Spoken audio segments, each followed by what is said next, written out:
review of current literature, personal interviews with experts in the field, and an examination of the works of theorists and critics. My intentions for this research were to make a contribution to the field of children's theater, to legitimize the use of dialects in theater, and to broaden the field of children's literature. The findings that I came up with after tons of research, I had 18 different references, which I'll share with you later, and great thinkers such as our own professor for the course, Dr. Carrie Ann. I discovered that the effects of children's theater, the effects of using cultural dialect in children's theater can affect children's ability to comprehend and reason, reduces their prejudice and broadens their worldviews, increases their level of self-esteem and social awareness, and recognition of alternative viewpoints. For another course, a scriptwriting course during this module, I wrote a script as an experiment in the use of cultural dialects.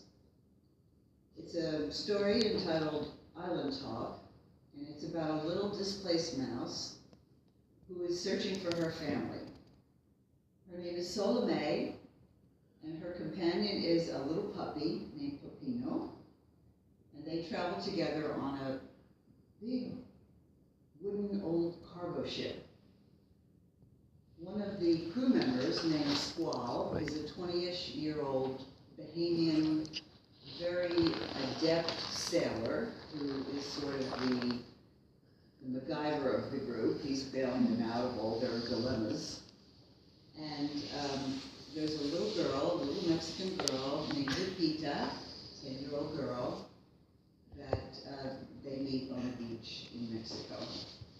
So I'd like to introduce the cast. We're going to give you just a short selection from the play. The part of Salome will be portrayed by Miranda Morgan Scott, a fellow MATYA student, and the Queen of Horror.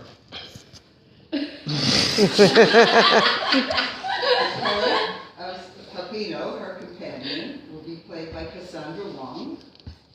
Cassandra is a fellow MATYA student who chooses to use theater to help the children in Malaysia. The part of Squall, who's played by Toby Underwood. Toby is an East 15 acting school graduate in world performance, currently working at the Egg, assisting the Theatre Royal Bath in theater school workshops. And he's currently planning to take an amazing comedy titled Worst Case Scenario to the Edinburgh Festival Fringe. The part of Lupita will be played by Jackie Bernhardt. Jackie's a teacher who loves sharing her passion for theatrical arts with her students.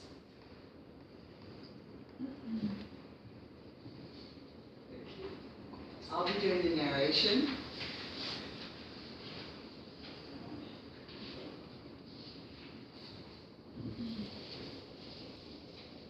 I wanted to give you this as a sample of using cultural dialects in children's theater. Scene 3, a beachfront town in Mexico. Tell us about Mexico, Squaw. Come, follow me. We tells you about it on the way.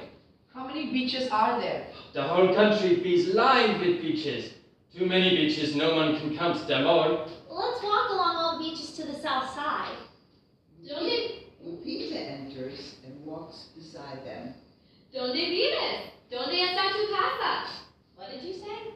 Where do you live? Where is your house? Maybe from the islands in the Caribbean Sea. Dems lives on the ship we travels on. Do you want to be friends?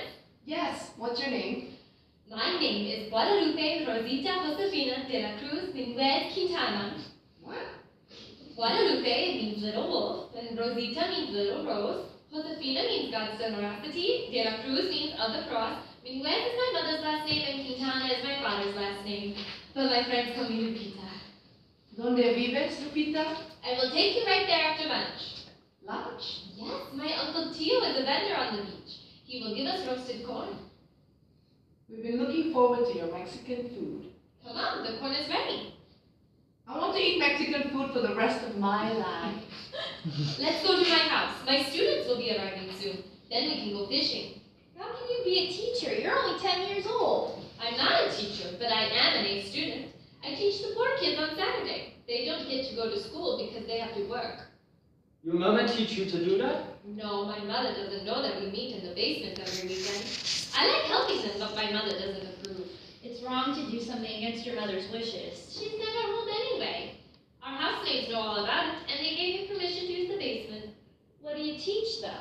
Today, I will teach them to speak English. Well, I guess that's okay. Let's stop at my Uncle Tio's grocery store. He will give us ice cream. Just how many Uncle Tios do you have, Lupita? I have 7 Uncle Tios and 49 cousins. How it be that all your uncles have the same name? They don't all have the same name. I have Tio Pedro, Tio Jose, Tio Carlos, Tio Juan, Tio Paco, Tio Jesus, and Tio Ignacio. Tio means uncle in Spanish. Scene 4, the basement in Lupita's house. Solove, Puppy, and Squall are playing along with Lupita and her students. Cabeza? Head. Sí, yes, head. Ojo? Eye. Very good. Nariz? Nose. Boca? Mouth. Oreja? Ear. Okay, now go home and practice. Next week we will have a test. You forgot one. Ombligo? Belly Well done. See you next week. Adios. Goodbye. Your Tio called to tell you not to forget the oars are on the dock and the gas can is in the shed. Look, everybody, one of my students gave me a compass. Let's go fishing. We'll be back before dinner. They rush out, leaving everything behind. Scene 5, beach on a barren island. The group is huddled under an umbrella. I'm I hungry! forgot to bring food. What are we gonna do if the engine won't start? That engine not gonna start till you feed it. I forgot to bring gas. The ship will leave without us. What are we gonna do? I'm hungry! Just wait here. My tios will come. You never plan ahead. You think everyone will rescue you. You forgot the gas, you forgot the oars, you forgot to check the weather, and now there's a storm coming. You're selfish. I didn't forget my compass. What good is a compass gonna do? We can't go anywhere. I'll have to spend the rest of my life here. I'll never see my parents again. Good thing me sees this umbrella. It gonna hide us from the rain and from the sun that come after the rain. Oh, we're never gonna get out of here. Because of you. You forgot everything. You're stupid. You promised to be back before dinner. I hate you. You think you're so right about everything? You don't even know how to use a compass. You're stupid, not me. Yes, you are. You're stupid and selfish. Your name suits you. You look just like a bad old wolf. You're jealous because I have 7 beautiful names and you only have 1 stupid name. I hate you. I wish I never met you. I don't care. I hate you too. Repeated calls can be heard from Lupita's uncle from off stage. I told you my tios would come. They don't know where we are. They can't see us. We're over here! Over here! Let me see that compass, Lupita. We can signal them with that mirror. Help! Help! We're over here! Over here! Help! Help, Over help, here! over Over here! Help, over here! Scene 6, the deck of an old wooden cargo ship. Lupita has come to say goodbye. It's awkward. I'm glad you made it in time, Solomon. Please tell your students gracias for the compass. Tell your tios gracias for the ice cream. Oh, and for saving us. Yes, please tell your tios gracias. I will, Solomon. Lupita, I'm sorry I said all those awful things about you. I'm sorry too.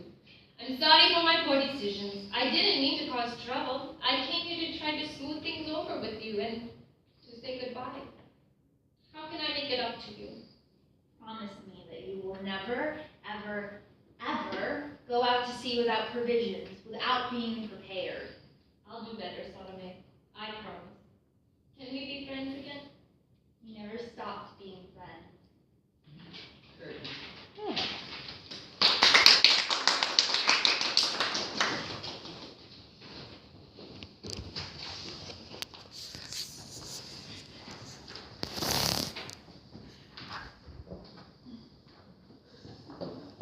I hope you enjoyed that. To give you a little history of how I became interested in cultural dialects, I was asked to speak at the Mango Writers Conference in Miami in 2011. And one of the fellow speakers that was there, named Michael Malone, who's a writer and a editor for the Children's Trust. He's been writing for over 25 years. He spoke on the technique of what he coined code switching, which is the use of foreign words without translation. If you're interested in the research that I've done, you'll hear the word code switching or cultural dialects, switching from one language to another, interjecting languages into your conversation. In Miami, we call it Spanglish because the Spanish people do a lot. You know, they'll be rattling off in Spanish and then all of a sudden use a term common to Miamians like from the get-go or something like that, you know, in with their Spanish. So for the purposes of my presentation today and for the purposes of my research, I included all of those terms and terminology when I refer to cultural dialects.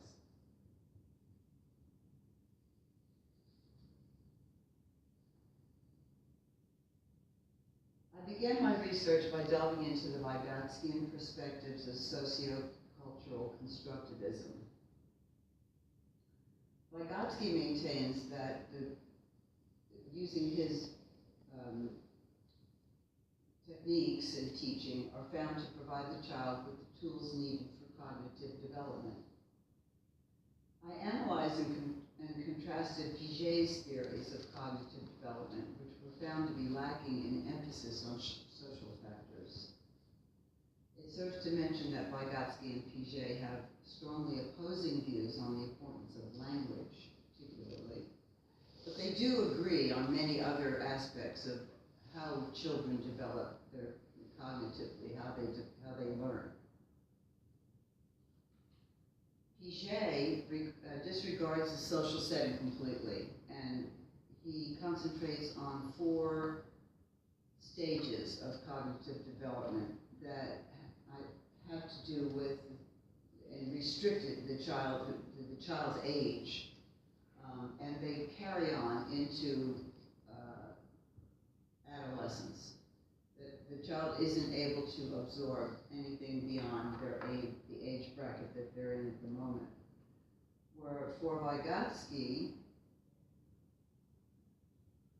he maintains that language is the essence of learning and that it remains the predominant instrument for transmitting knowledge.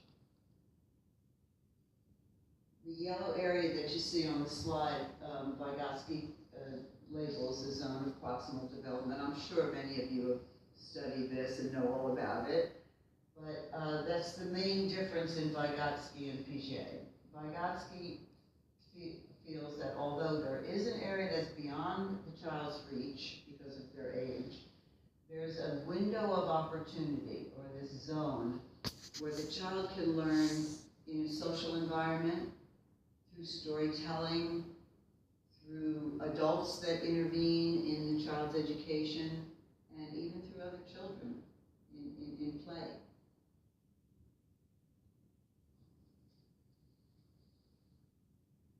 Amelia Gupta, who is an assistant professor in the Department of Childhood Education at the City College in New York, I'll read you her quote. She maintains that the ability to see another's point of view is a complex cognitive process, but the willingness to see another's point of view may be encouraged in children from their earliest social experiences. When this is done within the context that is of interest to young children, and I would point to my colleagues' research on Ariel that shift towards sociocentrism, or the willing ability to see another's point of view, is indeed achieved.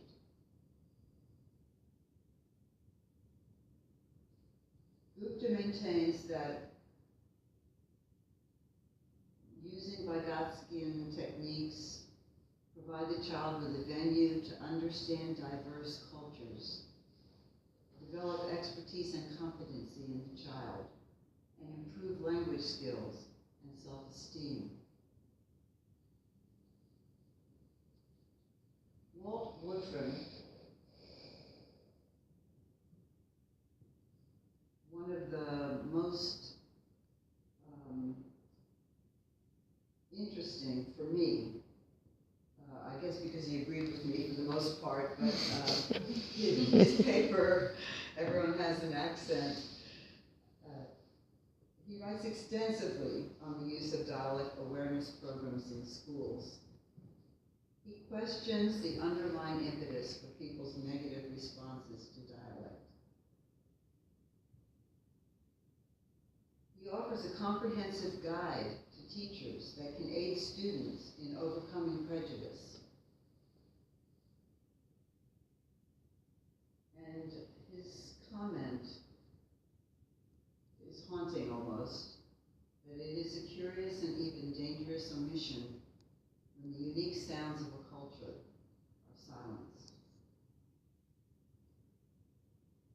He holds schools accountable for pressuring children to set aside their cherished beliefs and forcing them to acquiesce to a repertoire of models to which they must conform in order to arrive at homogeneity.